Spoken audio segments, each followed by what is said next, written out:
All right, of course, it's exactly 26 minutes past the hour. That's 9 a.m. and it's the topical, can I say, the weekly topical discussion. And on set right now, I'm joined with Jerome Paulson, and of course, getting to understand how the week has been, on your behalf. How has it been for you? And of course, we shall be sharing the events that transpired throughout the entire week and getting to understand where are they heading, what do we anticipate regarding that. So I'm joined with Jerome Paulson. I know you've been missing him quite so great, and it's right here.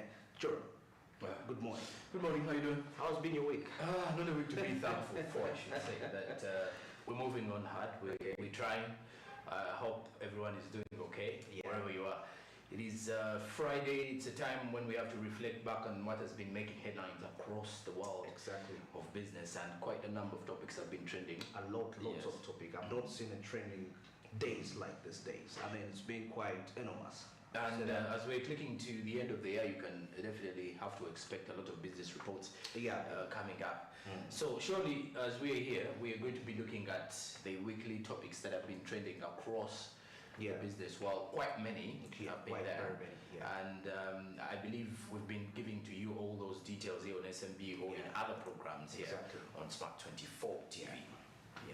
And I believe I will start with the story to do with the film industry. Yes, the film business industry in Uganda. The film business industry, Yes, and most probably when you look at the African film industries or the drama industries in Africa, most of them, we look at countries like South Africa because they do have the equipment, Nigeria, Ghana, they have the best. Then also other South African countries do come in there. When you look at countries like Botswana, there are countries like Namibia, all those are in the southern part of Africa. Exactly. So who are actually making big moves in the movie industry. Exactly. And of course, Uganda, actually, we are trying to also join this race because we've had quite some prominent personnel coming up, trying to improve the quality that we put out there. Though the only aspect which we have been struggling with also has been the output, what we call the visual of these movies, to make it really attractive and sellable, having something that you can sell out there to the world market. And I was so grateful by the Uganda Communications Commission coming up to, of course, be a part of this particular move to ensure that something is done about the filming industry.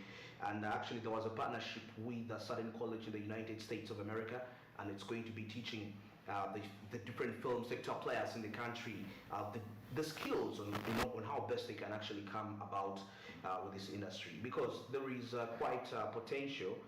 I think we've had some of a movie which was featured on Netflix. That was Girl in the Yellow Jumper. I guess that was a milestone, but we need more of that. We can't just be,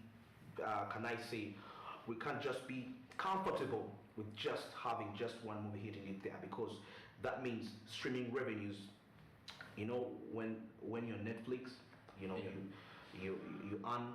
Now we're talking about streams this time around, so you get to understand the impact it has. So imagine we have much more movies onto the Netflix, which are streaming quite big. Those are great incomes, and man, the industry can employ quite lots of people. And with the fact that there is a need to promote the film industry in Uganda, over 756 Ugandans have been trained into filmmaking, as you can see in that particular footage.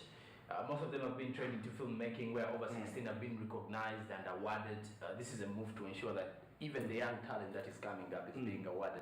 Recognizing you and awarding you may be quite different things, but I believe just having a recognition is apparently even enough than an award, because once you recognize, someone clearly knows that you're already there. You're an asset. Yes, you're an asset, or you're someone who's promising, you're a talent that people need to look up to. And also away from that, you get to realize that this is mainly aimed at stimulating growth of local content. Because we have a lot of content producers and creators in the country. Some of them are actually using social media, and then some of them are not actually doing this for a pay, but because of passion. The passion they have. And now, if we want to drive this into a business side, you get to realize it's better if we have people who are paying for this content. Exactly. And I've got to realize with the multi-choice Go TV platforms like Pal Magic and all that, the content creators in Uganda are now being paid for their content. Okay. Someone produces content, movies, series, and they're earning some money. It may not be that much, but at least now you can see there's a trend that is yes, activating. And how I wish we could have much more of these platforms, more than, because we have like Power Magic, we can have more than that to create, because I believe there are quite so many local content out there which has not yet been seen by the Ugandans, and it's really worth looking up to. And like you say, majority are running towards the social media, posting the content there. But you get to understand still the mainstream media in a way in this country still has a dominance. You know, people definitely will get to associate with you much more and get to even buy your product, you know, to pay for it. And maybe that aspect which I believe that should be emphasized, as far as there is this the aspect of training these people to get well into this industry, we should also look into the aspect of intellectual property, because I believe that is still, this has been a song over the years, but we are not seeing viable steps, you know, regarding that, because Uganda has signed the international law regarding the copyright. That was, I think it was in 2000, but till date it's not yet ratified. And the aim of copyright, by the way, is something that most of the content creators, also those in the art industry, are calling for. Yeah. Because they believe with copyright, you have a right. It's just like you're having a right to your own content. Yeah. The only problem here is that you may be the brain behind content, but you do not have all the rights reserved. The rights reserved. So at the end of the day, you end up losing content that would definitely help you out if you're going into the financial matters, and then in terms of the monetary situations, you end up losing out because you do not have rights to your content that you've created by yourself. So clearly, as we continue to look at these things, you get to realize it's something that we need to focus more on, and clearly make sure that people understanding how the trends are moving, how various situations are moving about. Yes. And I believe as we continue to develop skills, because there's a lot of talent at stake for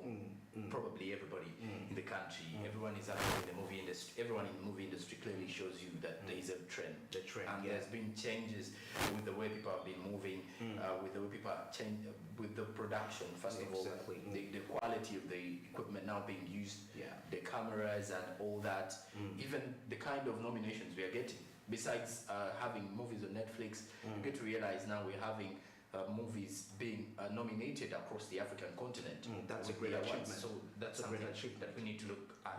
Very remarkable achievement. Yes. And also ensure consistency of the quality that we put out there. I guess it's also very important because that's one of the major challenges hindering not only the entertainment industry, but we are looking at the other industries at large, like consistency in the product right there, you know, sustainability. You know, when you pull the A game, they call it the A game, there is that aspect of when you reach that peak, they call it cloud 9, you know, that it comes with a lot of responsibilities when you're up there, and you know, and just that, how I wish these young players are really mentored into this industry, getting to understand the pressures that are associated with it when you get there, because we've seen people that have really been trying to raise the bar too high, and when certain few difficulties, when certain pressures came along, they just drop off entirely. And these are potential, these could have been very potential people for the industry. So mentorship, very important.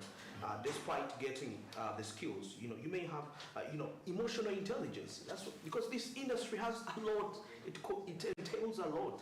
Despite the money, you know, you may have the money, but quite lots of issues. It has a sense of politics in it, you know, and with that dominance, you realize that that biasness. You know, and at the end of the day, when that comes into the industry, it comes back to the viewers, and the viewers will be asking themselves, what's going on? You know, but why? They didn't deal with the people to how to handle emotional intelligence and how best to cope up with this. But and you see, when the viewers start to get the disgruntlement from the product that you're producing out there, due to the politics you are engaging into that field, they're not going to come and pay attention to your craft, and it's you making the loss. Okay. Yeah. And besides that, there is also another report regarding the ICT Innovation Hub. Yeah. This, among other reports that were making headlines across the week. When you look at the ICT Innovation Hub, this particular one was built by the government under the Ministry of ICT and National Guidance, pretty much to provide an environment for ICT innovators. We have many of those. Speaking of innovations, I believe with SmartTech, these are some of the things that happen in the show. Yeah, this is very remarkable. You know, actually, I was interacting with some of the few executives from the different startup organizations, looking at the aspect of government, having more government incubation hubs, you know, circulating all over the country. Because of how we have one in Nakawa, you know, the ICT hub now, including this one, that makes really a very strong move. And you know, the purpose of all this, it all comes back to the aspect of the innovation, because according to the recent statistics that were released, our innovation index, we are 101, the entire world, and the East African region. Yet, where we ought to be at least second, in my opinion, of the first, we are number 5. You know, we came to the 5th position, and that is something which is a little bit very deteriorating, like discouraging. Actually, yesterday I read a report about Kenya, Google certifying 150 engineers in Nairobi, and these are our neighbors here in Kenya. So, and I believe if you are to really intersect the IT ecosystem of Kenya, you'll get to understand that actually there are quite enormous innovation hubs. And Bill Gates was actually there. He's going to make this week. Yeah, he was there. He arrived this week. Exactly. And actually, that's why sometimes I always negotiate. Actually, somebody told me, Google Office, we can consider other things which are very major. But I believe if we have the Google Office in Uganda, that can be something that can have a certain milestone, that we can have certain prominent innovators coming to the country. Anyway, driving back to the point, this is causing the necessity for having more innovation hubs, incubation hubs, because lots of ideas are killed, lots of potential ideas. But now when we have these centers, it's a place of mentoring these innovations, getting to find out how best can they top up, how best can they top up their skill to be able to meet the world standard.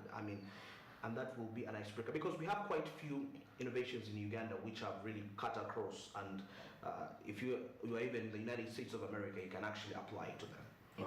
So with the emergence of these innovation hubs, I believe there is a potential, and I believe the next statistics that will be released, Uganda's regarding the innovation index, at least we must be among the top 50 countries, if I'm not mistaken. And such innovation hubs basically to promote and give room for skilling of those who are actually so big in innovation. And the world of innovation is one that is quite competitive. But besides that, it is a world that is free. It is a free space for anyone who comes in. If you have your innovation, because innovations are always coming up every other day. Someone comes up with something new.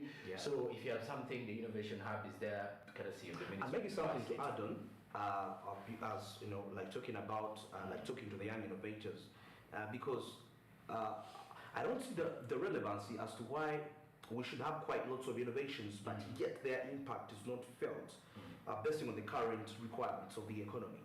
So that is something actually the Minister of Finance talked about it when allocating funds to the science and technology, saying that these innovators should actually focus on areas of priority, for those innovations to be relevant. And how I wish the innovation hubs could take these initiatives to mentor these young children.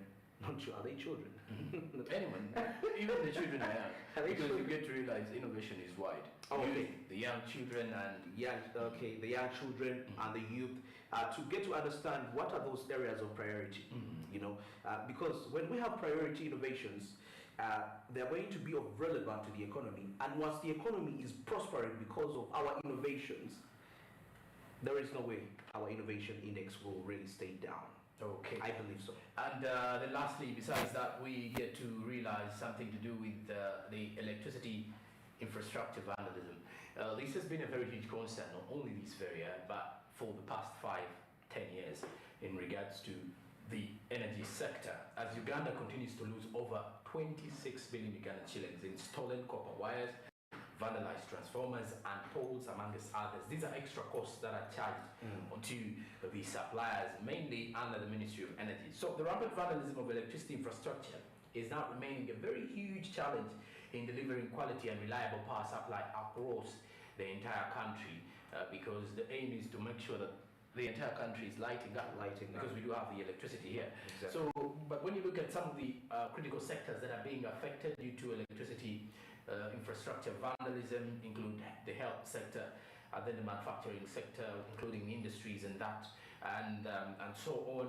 So it equally increases power project development costs. Then also frustrating efforts to expand the grid and accelerate access to electricity services for all Ugandans. So when you look at the issue to do with electricity infrastructure vandalism, it's not necessarily electricity, because it is not tangible. But now this takes us to the tangible equipment that support electricity transmission and electricity, all this issue of electrification in the country. Speaking of which, transformers, the copper wires, and that goes back to the people who apparently, according to some areas, some people actually steal these particular equipment, and either we go sell them off or use them as scrap and everything. So this in the long run, according to the Ministry of Energy, that we need to report such cases to the authorities before it goes out of hand. Yeah, actually, when I heard about that vandalism, looking at a country whereby we've not yet established ourselves in terms of other alternative sources of energy, and electricity being a major, energy which is actually being used even in so many. I believe the biggest percentage of the factories use hydroelectricity power. Yeah. We've not yet really been established in terms of thermal. That's why I was really grateful. I think it was a week ago. Seeing about an expo regarding energy, whereby the different people, like the different sector players, were showcasing what they have. That was really a great move, though a majority of these alternatives away from electricity are not reliable and are not sustainable. And now looking at such an issue coming back to electricity vandalism, it's a great threat, unless, because the vandalism may not be, of course, entirely eliminated. But then, despite that, why can't we look onto boosting up other energy sources, other alternatives besides that, just in case a day we get an issue and the dam is down, how will the country survive? So I believe when we see such circumstances, there are, can I say, indicators, and of course speaking to the policymakers, the stakeholders, trying to put in more efforts, definitely, to develop other energy sources, alternatives. But however, this is quite very sad towards the country's growth and development. If this happens at such a state, if we are losing billions due to vandalism, and these billions comes as a result of the potential production output that has been halted as a result of a shortage of electricity. We couldn't imagine this happened for like we had such 5 times a year. How much money is that lost? Yeah, and besides that, it's a very huge concern to the Ugandan community that you get to realize that electricity infrastructure vandalism, this is a very huge vice, and we need to fight it. We need to prevent the occurrences of such in high cases, because in most cases you get to realize that every other year we are losing billions. Not only that, because the annual estimation here is 26 billion Ugandan shillings. That's huge. Those are extra expenses calling in for supplementary budgets on the side of electricity and the Ministry of Energy. So we need to curb this vice before it gets out of hand. Then lastly, from our weekly topics of discussion here on the Smart Means Business Friday, we get to look at the COP27 on climate change. Yeah. And the purpose of this particular one is to carry out the goals of the previous COP26. The COP26 was held in Glasgow, Scotland last year. Now COP27 in Egypt, Cairo. So one of the key measures included reducing carbon emissions and taking action against climate change. And additionally, if you look at this, it attempted to seek out and make use of assistance of the information offered by qualified organizations plus intergovernmental entities and non-government organizations in protecting the environment. Exactly. And actually, when I was reading something regarding that, as you can see, one of the ways of using there are these emissions which they're trying to use. These are artificially made, sort of like creating those environments that can actually be very relevant to prevent the excess emissions. You know, for so long, the climate change issue has always been there, and some of the world leaders have actually declared this a hoax, though we don't know the reality of that. But when we look at what is really transpiring in the world currently and coming back to our very own country, Uganda, we get to realize that the climate change is real. I mean, we don't have the season. So, and still, despite the fact that we see the different leaders meeting, as you can see right there in Glasgow, I think that's where they are, right? The COP27, right? The Glasgow, yes. As much as they are doing these efforts to discuss on our behalf, you know, what policies that they should really put up there to be implemented and reduce on the climate change, it all comes back to we, the individuals, to be responsible. It's a personal responsibility. Remember, when you harm nature, you're harming yourself at the end of the day. Yeah, and if we're to speak of climate change, the entire world is actually trying to address climate change and the effects, the impact it will have later on in the long run. It's something that we need to deal with. And also on issues to have measures set for reducing carbon emissions and taking action greatly against climate change is one of the reasons behind the COP27. And of course, some of these were discussed during the COP26 last year. And if you're to look at this, we want to see how are we going to deal with a carbon emission-free world.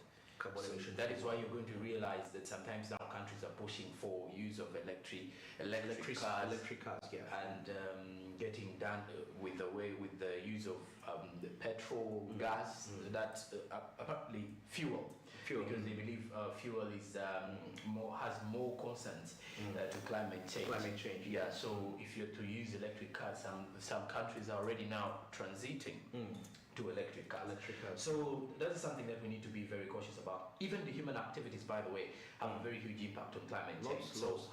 What we do and how we execute certain things, we need to check on ourselves behind that. So that's all we've had for you this particular week in regards to our topics here in SMB Friday.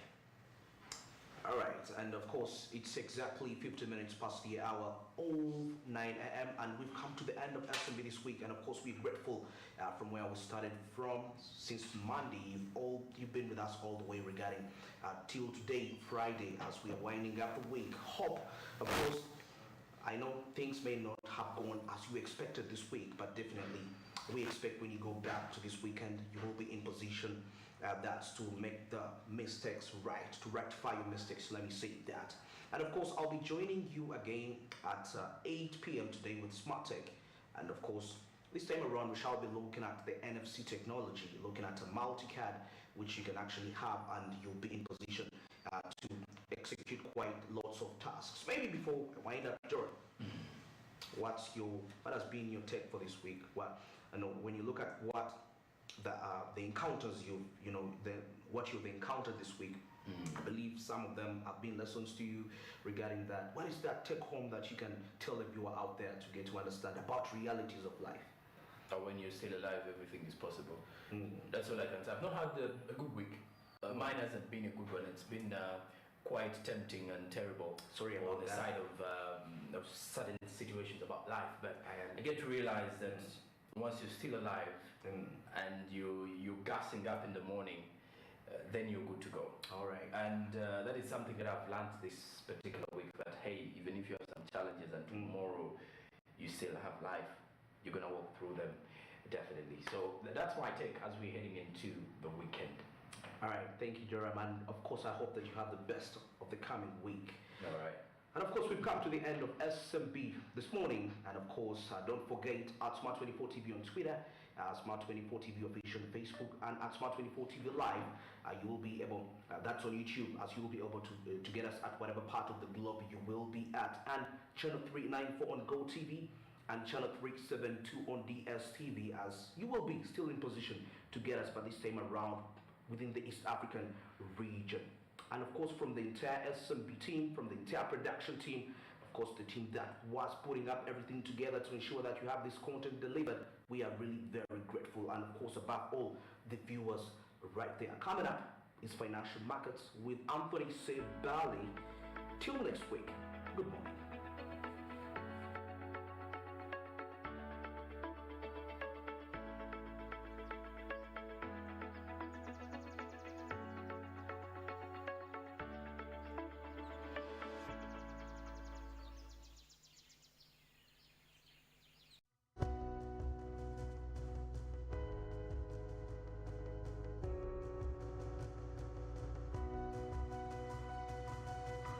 SMART24, driving business.